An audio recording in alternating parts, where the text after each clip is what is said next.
हर हर महादेव, एकदम जागेंगे। ये सनातन आदिकाल से रहा है और आदिकाल तक रहेगा, कोई मिटा सका है ना मिटा सकेगा। ये शेर का मुंह चीरने वाला भारत है। कोई तुर्क आया, कोई मंगोल आया, आप जहाँ भी देखेंगे आज भी खुदाई होती है तो वहाँ पे सनातन का ही निकलता है हिस्टोरिकल। बाबा हिंदू राष्ट्र घोषित करा पाएंगे? करा पाएंगे नहीं, हो रहा है, जाग चुका है। जय महाकाल के भक्त हैं और सच्चे जिसको जो उखाड़ना है वो उखाड़ ले। हम हिंदू राष्ट्र हमारी बनेगी, बन के रहेगी। ओम त्र्यंबकम यजामहे सुगंधिम पुष्टिवर्धनम उर्वारुकमेव वंदनात् मृत्यु और मोक्षयमामृत। जय महाकाल, जय महाकाल। न जीने की खुशी है न मौत का गम, जब तक है दम महाकाल के भक्त रहेंगे हम। एक भारत अखंड भारत। क्या नाम है? मेरा नाम दिलीप सक्सेना है। क्या बात है कि जो बाबा के दरबार में लाखों की भीड़ लगातार बढ़ रही है? बाबा ने जो एक मुहिम चलाई हुई है हिंदू राष्ट्र की, उसका हम लोग सब समर्थन करते हैं और हम आशा करते हैं कि आने वाले टाइम में बाबा जी की आशाएं पूरी होंगी और हम सब हिंदू उनके साथ में तैयार हैं। देखिए हिंदू राष्ट्र की बात तो बहुत लंबे समय से हो रही है, लेकिन लगता है कि बाबा बागेश्वर ने जब से बात उठाई है, जब से मुद्दा उठाया है, मुहिम चलाई है, तब से एक लोगों में एक नई जागृति आई है। जी, बाबा जी का जो मुहिम है, बाबा जी ने कभी भी किसी दूसरे धर्म का बहिष्कार नहीं किया। बाबा जी के ही कथनानुसार उनके साथ हिंदू समाज के साथ साथ मुस्लिम समाज भी जुड़ा हुआ है, जो कि बाबा जी ने खुद स्वयं मंच से कहा था। तो हम किसी धर्म की अपेक्षा नहीं करते हैं, लेकिन हम हिंदू राष्ट्र, क्योंकि कहीं पर भी आप जाएंगे इस भारत देश के अलावा हर जगह आप जाएंगे वहाँ पर सारे धर्म हैं, लेकिन वहाँ पर हिंदुओं का बहिष्कार होता है। जी। पाकिस्तान में जैसे आप देख लीजिए, वहाँ पर हम 7% थे, आज के डेट में हम बिल्कुल 0% कर दिए गए हैं, वहाँ से भगा दिए गए हैं।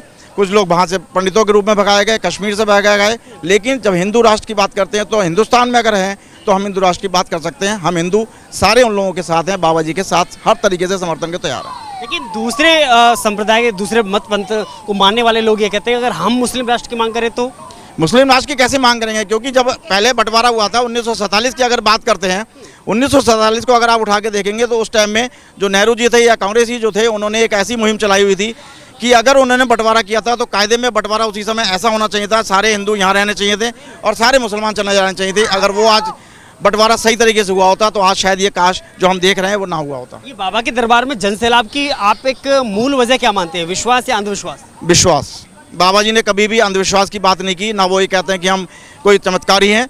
वो अपने आप को एक सिंपल बालाजी का भक्त बताते हैं और बालाजी के चरणों में वो लगाकर एप्लीकेशन वो सारे लोगों के काम करवाते हैं। अगर इस बीच में असउद्दीन ओवैसी ये कहते हैं कि अगर रोड पर नमाज अदा की जाए तो मुकदमा हो जाता है, अगर उसी रोड पर हजारों लाखों रोड जाम करके अगर कावड़िया चलते हैं तो आराम से चलने दिया जाता है, कोई मुकदमा नहीं किया? वो क्यों? नमाज के टाइम में हर बृहस्पति को, हर शुक्रवार को वो बैठ जाते हैं सड़क पे। वो अगर आज हम विरोध कर रहे हैं उसका, और हमारा जो श्रावण का महीना होता है उसमें सिर्फ 2 महीने, इस बार तो 2 महीने का है, पहले 1 महीने का ही होता था।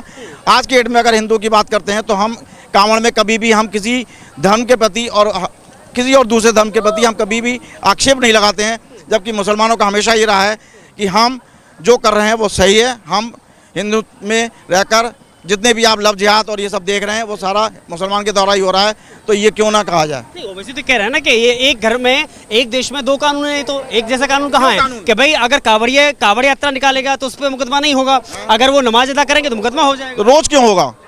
कांवड़ रहती है 1 महीने 2 महीने, और जब नमाज तो महज 20 मिनट होती है, 20 मिनट होती है। नमाज हर हफ्ते पढ़ेंगे तो फिर वो कैसे पॉसिबल हो जाएगा? आप बताओ, नमाज अगर रोज पढ़ोगे, आप रोज सड़क जाम करोगे।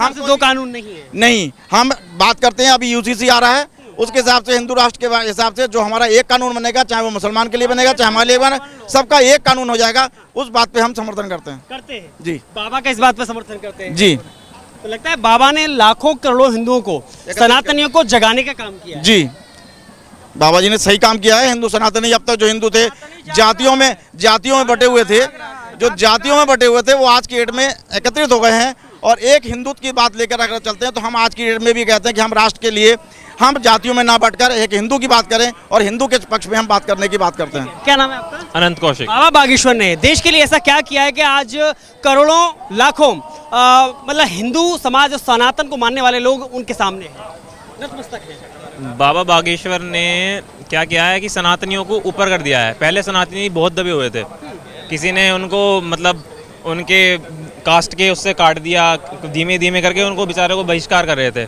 हम मेद पार्टी लोगों को ही जानता भी नहीं था, अब उनके उससे हम लोगों को जानने लगे हैं सब लोग। अब उनकी तरफ से हम लोगों को जाने लगे हैं सब लोग। जानने लगे हैं। हाँ जी। तो लग रहा है कि एक उनकी मुहिम से लगता है कि देश में बदलाव होने वाला है, या फिर जो हिंदू राष्ट्र की लगातार मांग हो रही है कि उनके नेतृत्व में ये लागू भी हो सकती है। हाँ हो सकती है, क्यों नहीं हो सकती, क्या दिक्कत है उसमें होने में, अगर हो जाए तो अच्छी बात है। अच्छी बात है। हिंदू राष्ट्र क्यों चाहिए? हिंदू राष्ट्र इसलिए चाहिए कि इराक सीरिया की स्थिति आप देख सकते हैं, पाकिस्तान की स्थिति आप देख सकते हैं, वही स्थिति यदि भारत की भी हो जाए तो ऐसी स्थिति नहीं होने देंगे। और भारत का जो धरती है उसकी जो रक्षा है वो संतों ने किया है, हमारे राजा महाराजाओं ने किया है, हमारे पूर्वजों ने किया है। जब वो बचाते चले आए तो हमारी पीढ़ी को भी ये हक मिलता है, ये हक मिला है, ये हक है कि हम अपने देश को, अपने संस्कृति को बचाएं और अपना जो समाज है जो गलत दिशा में जा रहा था वो काफ़ी, यदि जो नई टेक्नोलॉजी आई है या हमारे बाबा जो हैं ये समाज का मार्गदर्शन बहुत अच्छा कर रहे हैं। लेकिन एक देश में दो विधान, दो प्रधान, दो संविधान कैसे चलेगा? क्योंकि ओवैसी जो कह रहे हैं कि हिंदुओं के लिए कुछ और है और मुसलमानों के लिए कुछ और है। देखिए, मैं बताना चाहूँगा इसमें कुछ पार्टियों का योगदान रहा है जी। इसमें आप बाबा या बागेश्वर बाबा का कोई दोष नहीं है जी। बागेश्वर बाबा सनातन सबको चाहते हैं और सनातन सबको जोड़ना जानता है। बागेश्वर बाबा शुरू से कहते आ रहे हैं इन सब चीज़ों को कि सनातन जो है वो जोड़ना जानता है, जो जुड़ना चाहता है वो जुड़े। कुछ लोग तो कह रहे हैं कि अंधविश्वास की तरफ धकेल रहे जनता। कौन? बाबा।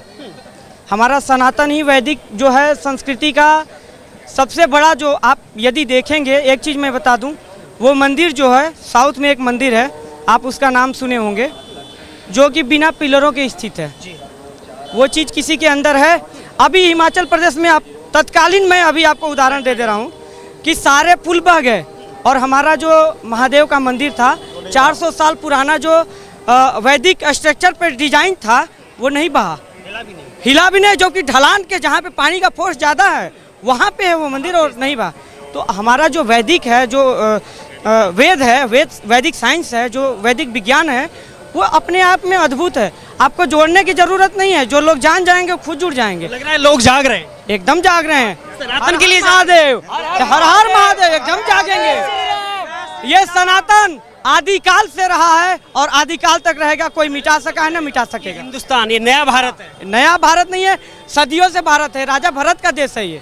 हाँ, ये शेर का मुंह चीरने वाला भारत है। देखिए, हम शेर ने तो मुंह खोल दिया है ना। हाँ, मुंह खोल दिया है, एकदम खुल के स्वागत है, आइए, एकदम आपका जैसे आपका स्वागत होगा हम लोग करेंगे। अगर कोई ये कहता है कि सभी के पूर्वज एक थे या हिंदू थे, सभी का डीएनए एक है, तो कुछ लोगों को मिर्ची लगती है। सभी का जो डीएनए है, मैं बताना चाहूँगा, सभी का डीएनए ये इतिहासकारों ने चेंज कर दिया, नहीं तो डीएनए सच बताइए तो सभी का एक ही है। ठीक है, कोई तुर्क आया, कोई मंगोल आया, आप जहाँ भी देखेंगे आज भी खुदाई होती है तो वहाँ पे सनातन का ही निकलता है। हिस्टोरिकल आप इंडोनेशिया में चले जाइए, चाहे जहाँ चले जाइए, जो कि इंडोनेशिया मुसलमानों का सबसे बड़ा, मतलब मैं अदर रिलीजन पे टिप्पणी नहीं करना चाहता, मगर एक अदर रिलीजन के बारे में सबसे ज़्यादा माना जाता है। मगर वहाँ पे आप देखेंगे कि जो पुरातन देव देवताओं की, देवी देवताओं की जो संस्कृति है वहाँ पे आपको विराजमान मिलेगी। तो आप ये नहीं कर सकते कि वो जो है अलग उनका डीएनए है, इनका डीएनए नहीं। ठीक है, बाबा हिंदू राष्ट्र घोषित करा पाएंगे? बिल्कुल, एकदम करा पाएंगे, कराएंगे। करा पाएंगे, नहीं हो रहा है, जाग चुका है। जहाँ हमारे जैसे खड़े होंगे वो हिंदू राष्ट्र बन के रहेगी। जिसको जो करना है वो कर ले, जिसको जो उखाड़ना है वो उखाड़े, हिंदू राष्ट्र बनेगी बनेगी। क्यों चाहिए हिंदू राष्ट्र? हिंदू हम हैं, इसलिए गर्व से कह रहे हैं जय महाकाल। हमारे खून में हिंदू है, हम हिंदू रहेंगे। जिसको जो करना है वो करे। हमारे मुझ पे हिंदू का गर्व है, मैं एक हिंदू हूँ, मुझ पे गर्व है, मैं एक हिंदू हूँ, इसलिए शान से कह रहा हूँ मैं एक हिंदू हूँ। शेरनी का दूध किसने पिलाया है? बाबा बागेश्वर में? हाँ, बाबा राष्ट्र का हिंदू राष्ट्र है। हम चेले भी उनके हैं जिसका कोई गुरु नहीं है, चेले भी हम उनके हैं जिसका कोई गुरु नहीं है। जय महाकाल, जय महाकाल के भक्त हैं और सच्चे। जिसको जो उखाड़ना है वो उखाड़ ले। आज भी कह रहा हूँ, कल भी यही बात कहूंगा। कोई ये कहता है ये सब अंधविश्वास है, तो अंधविश्वास पे जो कहता है वो अंधविश्वास पे रहे। हम हिंदू राष्ट्र हमारी बनेगी, बन के रहेगी। बिल्कुल, अंधविश्वास आप बोल रहे हो कि अंधविश्वास है, अंधविश्वास के बेस पे इतनी भीड़ को जुटा के तो दिखाओ। क्योंकि वो कल भी आपने देखा दिव्य दरबार लगा, उस दिव्य दरबार में लोगों की जो अर्जी थी वो स्वीकार करी गई। तो कोई एक ऐसा बंदा तो होना चाहिए जो ये कहे कि नहीं भाई मेरी जो बातें बताई गई हैं वो गलत है। आपने देखा भी नहीं होगा, और ऐसा नहीं है, विरोध में भी कुछ लोग रहते हैं, बस पॉलिटिकल पार्टी हैं कुछ जो विरोध करेंगी। बिहार में गए थे बाबा, तो बिहार में आपने देखा तेजस्वी यादव ने बोल दिया कि भाई यहाँ पर आएंगे तो हम आने नहीं देंगे, क्योंकि उनको दिख रहा है कि भीड़ इकट्ठी कर रहे हैं, हिंदू राष्ट्र बना रहे हैं। अब हिंदू राष्ट्र बनाएंगे तो थोड़ा सा फायदा किसको होगा? बीजेपी को होगा, नॉर्मल सी बात है। बाबा से तकलीफ किसे है? बाबा से तकलीफ जो है उनके विरोधियों को है, सीधी बात यह है। बाबा सीधी कहते हैं कि हमें हिंदू राष्ट्र बनाना है, लेकिन वो ये नहीं कहते कि हमें अदर कास्ट को यहाँ पे रहने नहीं देना। उनका सपना है कि अखंड भारत बने, जैसा भारत पहले था मुगलों के आने से पहले।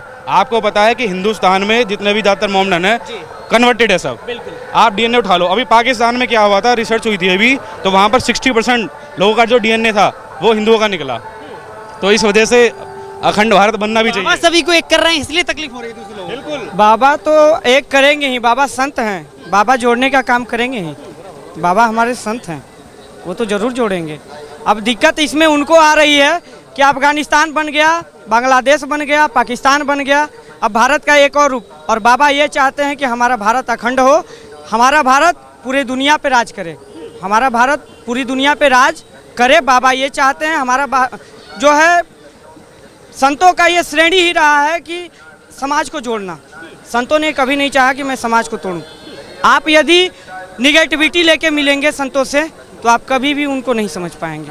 संत को यदि और क्या चमत्कार लगता है आपको बाबा के उस दरबार में कि जहाँ पर लाखों लोग आकर्षित होकर के आते हैं? बाबा ने उसके ऊपर तपस्या की है, अपना जो जीवन है ब्रह्मचर्य उस पर अपना समर्पित किया है, तब वो शक्तियाँ उनके पास आई हैं। ऐसे नहीं आ जाती। सनातन की शक्ति का दिखाई देता है। हाँ एकदम, सनातन हमारा, सनातन की शक्ति का एक, यदि आप भी अपना सनातन यदि बचपन से ही उसका निर्माण करें तो वो शक्ति है सनातन में। कौन सी शक्ति है बाबा में? बाबा में वो शक्ति है जो हमारी सोयों शैतान को जगा दिया है, वो शक्ति है बाबा पे। हम वहाँ पर जाते हैं, ये मान लो हम चारों तरफ से यही सोचते हैं कि बाबा मिल गया तो हमें सब कुछ मिल गया। गरीब है तो क्या हुआ, पर हिंदुस्तानी है इस बात का हमें बहुत ही ज़्यादा गर्व है। जिसको जो करना है वो अपने घर पे जाए, हमें जो करना है हम चिल्ला के कहते हैं हिंदुस्तान जय हिंद जय भारत हमेशा बन के रहेगा। जिसको जो उखाड़ना है वो उखाड़ ले।